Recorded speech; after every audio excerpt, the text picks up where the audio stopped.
Assalamualaikum warahmatullahi wabarakatuh. Alhamdulillahirabbil alamin.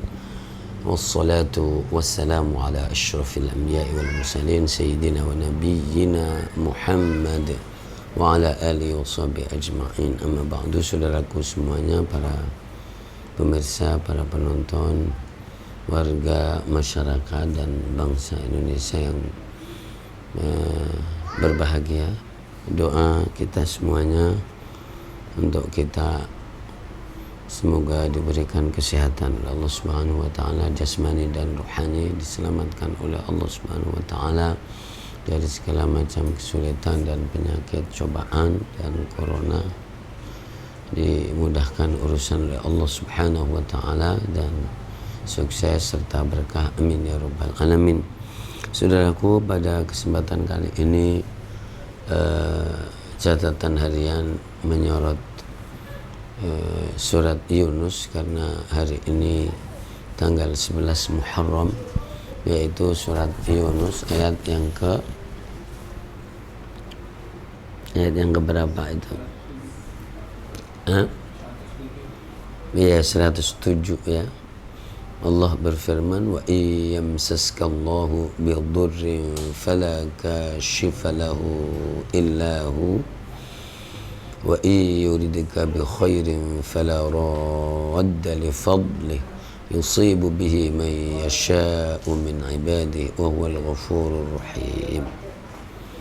Ya, wa iyamsaskallahu bidurrin fala kashifa lahu illa hu. Dan jika Allah Subhanahu wa ta'ala menyentuhkan, massa yamussu, awalnya maknanya al-massu itu menyentuh, melekatkan, menimpakan. Wa iyamsaskallahu bidurrin, dan jika Allah Subhanahu wa ta'ala menimpakan kepadamu dengan kesulitan, dengan bahaya, fala kashifa lahu illahu, maka tidak ada yang mengungkap, membuka, menghilangkan, ya, kecuali Allah Subhanahu wa ta'ala. Tidak ada yang mau mengungkapnya, membukanya, kecuali Allah Subhanahu wa ta'ala.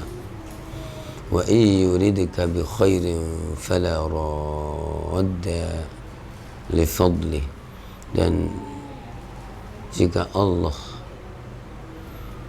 menginginkan, menghendaki kamu dengan kebaikan, maka tidak ada yang bisa menolaknya. Fala radda li fadli, tidak akan bisa menolak kepada anugerah Allah Subhanahu wa ta'ala.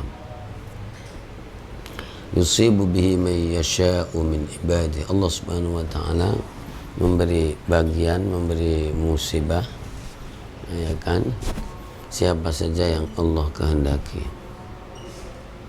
Huwal ghafurur rahim, Allah Maha Pengampun dan Allah Maha Penyayang. Saudaraku, di ayat ini bisa kita maknai dari masalah qada dan qadar. Ya, di antaranya tentu, makanya rukun iman adalah, jadi ada iman qada dan qadar, khairihi wa syarrihi minallahi azza wa jalla, baik dan buruknya Allah Maha mengetahuinya. Dan bila Allah Subhanahu wa ta'ala menghendaki memberikan ujian, ya kan, durrin itu bahaya, durrin itu yang menyulitkan, yang membahayakan atau mudarat, maka ya Allah Maha mengetahuinya dan tentu menjadi cobaan, maka tidak akan ada yang bisa menghilangkan mudarat itu kecuali Allah Subhanahu wa ta'ala.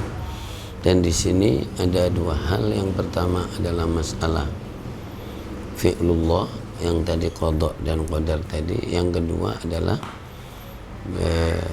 bahwa hambanya ketika ingin terlepas dari ujian dan mudarat tadi, kembalinya adalah kepada Allah Subhanahu wa ta'ala. Meskipun tentu ikhtiar insani itu adalah ada yang namanya doa, ada yang namanya ikhtiar perbuatan. ya, tapi tetap kembalinya adalah kepada Allah Subhanahu wa taala, ya.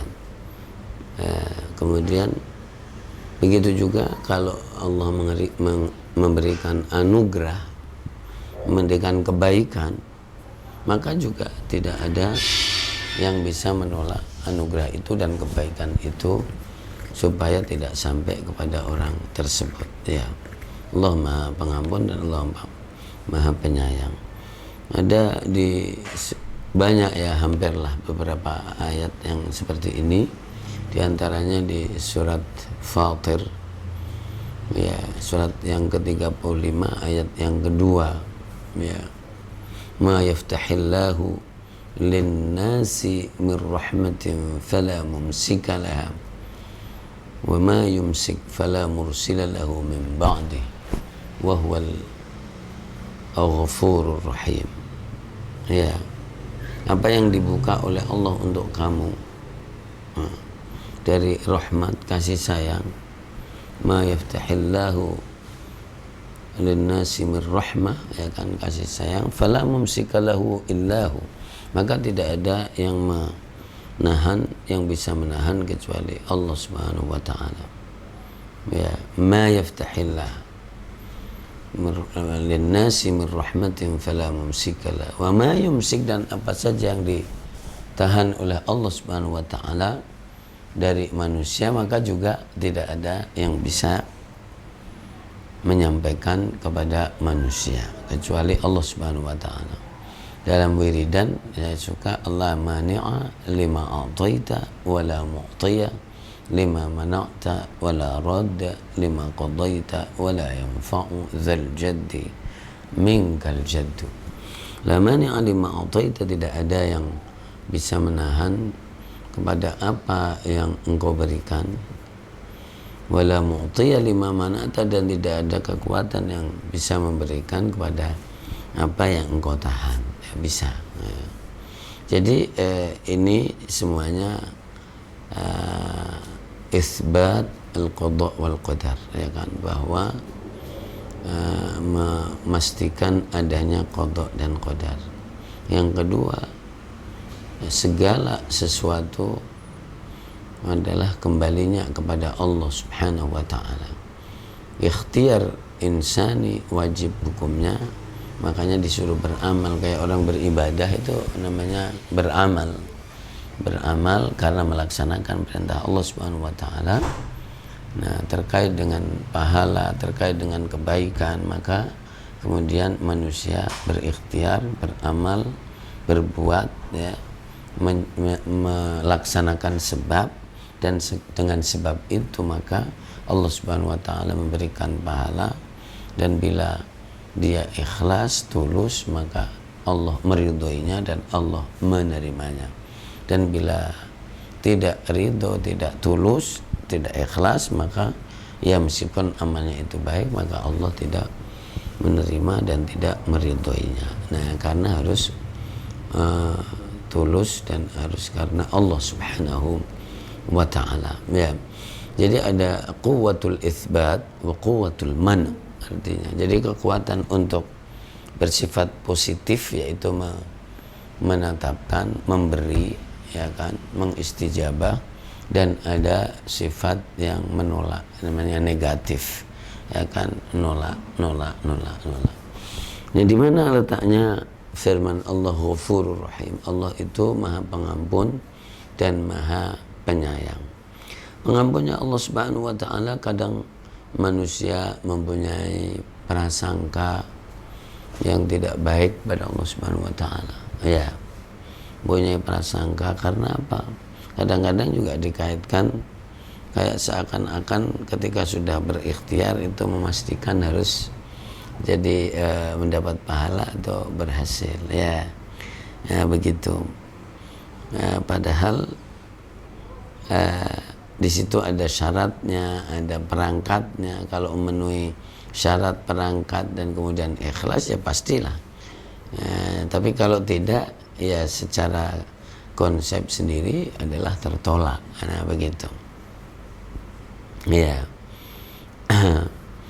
Nah, maka itu Ghafur, tapi Allah Subhanahu wa taala Maha mengampuni dan Maha memaafkan. Ya. Terus Ar-Rahim, kasih sayang Allah apa? Jadi Allah Maha tahu. Jadi apa yang dia berbuat dan maslahat buat hambanya. Ya, jadi ketika orang diberi cobaan tadi madarat, satu memang manfaatnya adalah untuk mensucikan diri, menghabisin dosa. Bila dia bersabar, begitu hadisnya dan begitu Qur'annya. Jadi untuk mencuci, untuk membersihkan, ya. Lalu memberikan peringatan kepada manusia supaya ingat. Biasanya kalau ada sesuatu maka ingat Allah Subhanahu wa taala.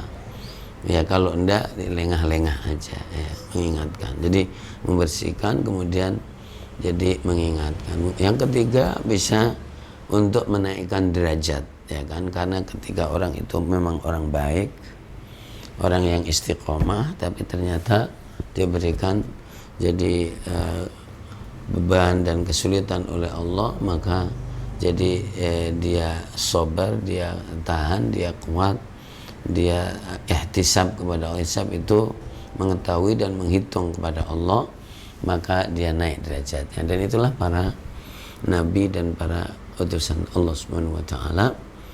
Makanya hadisnya afdalul bala'i al-anbiya'u fal amsalu thumma al-amsal, yaitu yang paling mulia, yang paling besar cobaannya adalah para nabi, lalu orang yang mendekati nabi, dan begitu seterusnya. Ya. Nah, yang paling realistis adalah bahwa jadi hidup di dunia ini tidak mungkin tidak ada kesulitan, tidak mungkin, karena itu memang sudah sunnatullah, ya. Ada sehat, ada sakit, ada siang, ada malam, ada tua, ada muda, ada laki, ada, itu bagian dari sunnatullah, ya. Jadi bagian dari sunnatullah yang azza wa jalla, yang disebut hukum alam, yang tidak bisa ditahan dan tidak bisa ditolak. Dan itu adalah manfaatnya buat kehidupan pula. Ketika ada malam, maka orang uj'alna al-laila libasa, dan di ayat yang lain subata, maka tidur, menghilangkan keletihan, kelelahan, ya. Kemudian kalau waktu siang otomatis pada pertebaran, fantashiru fil ardi. Begitu juga, jadi ada senang, ya kan, maka jadi menunjukkan wujudnya Allah Subhanahu wa taala. Kemudian ada tidak senang, juga menunjukkan bahwa adanya Allah Subhanahu wa taala. Jadi tidak semua kemudian dikendalikan oleh manusia, karena ada zat yang mengendalikan. Yudabbirul amra minas sama'i ilal ardi thumma ya'ruju ilaihi fi yawm kana miqdaruhu alf sanatin mimma ta'udun. Ini surat Alif Lam Mim Sajdah ayat yang kelima, ya kan, bahwa Allah mengelola itu dan Allah menguasai itu dan Allah mengatur itu. Maka kembali ke ayat 107, wa iyamsaskallahu bidurrin fala kashifa lahu illa hu. Bila Allah Subhanahu wa taala menimpakan kepada kamu kesulitan, maka ya mintanya ke Allah, ikhtiarnya ke Allah. Apapun yang diikhtiarkan, alamannya ke Allah Subhanahu wa taala. Dan ketika Allah Subhanahu wa taala jadi menghilangkan, maka ya tidak sulit bagi Allah. Jadi inna dzalika 'ala Allah yasir, semua itu bagi Allah Subhanahu wa taala adalah mudah. Bagi kita semuanya dan teman-teman yang punya kesulitan apapun, maka dianjurkan untuk dua hal, yaitu ikhtiar insani yang maksimal, yang kedua adalah berdoa dan taqarrub kepada Allah Subhanahu wa taala. Ketika jadi sudah melakukan dua hal ini full, mentok, lalu kemudian bertawakal kepada Allah, bersandar kepada Allah Subhanahu wa taala, dan yakin bahwa Allah akan mengabulkan dan akan memberikan hasil itu, maka insyaallah taala jadi Allah akan menghilangkan kesulitannya dan menyembuhkan sakitnya, ana inda dhanni abdi bi. Sungguhnya aku berada di dalam persangkaan hambaku. Ya, bersangkalah kepada Allah yang bagus, yang baik, karena itu doa dan nanti dikabulkan oleh Allah Subhanahu. Saya kira itu yang bisa disampaikan. Wallahul muwaffiq ila aqwamit thoriq. Wassalamualaikum warahmatullahi wabarakatuh.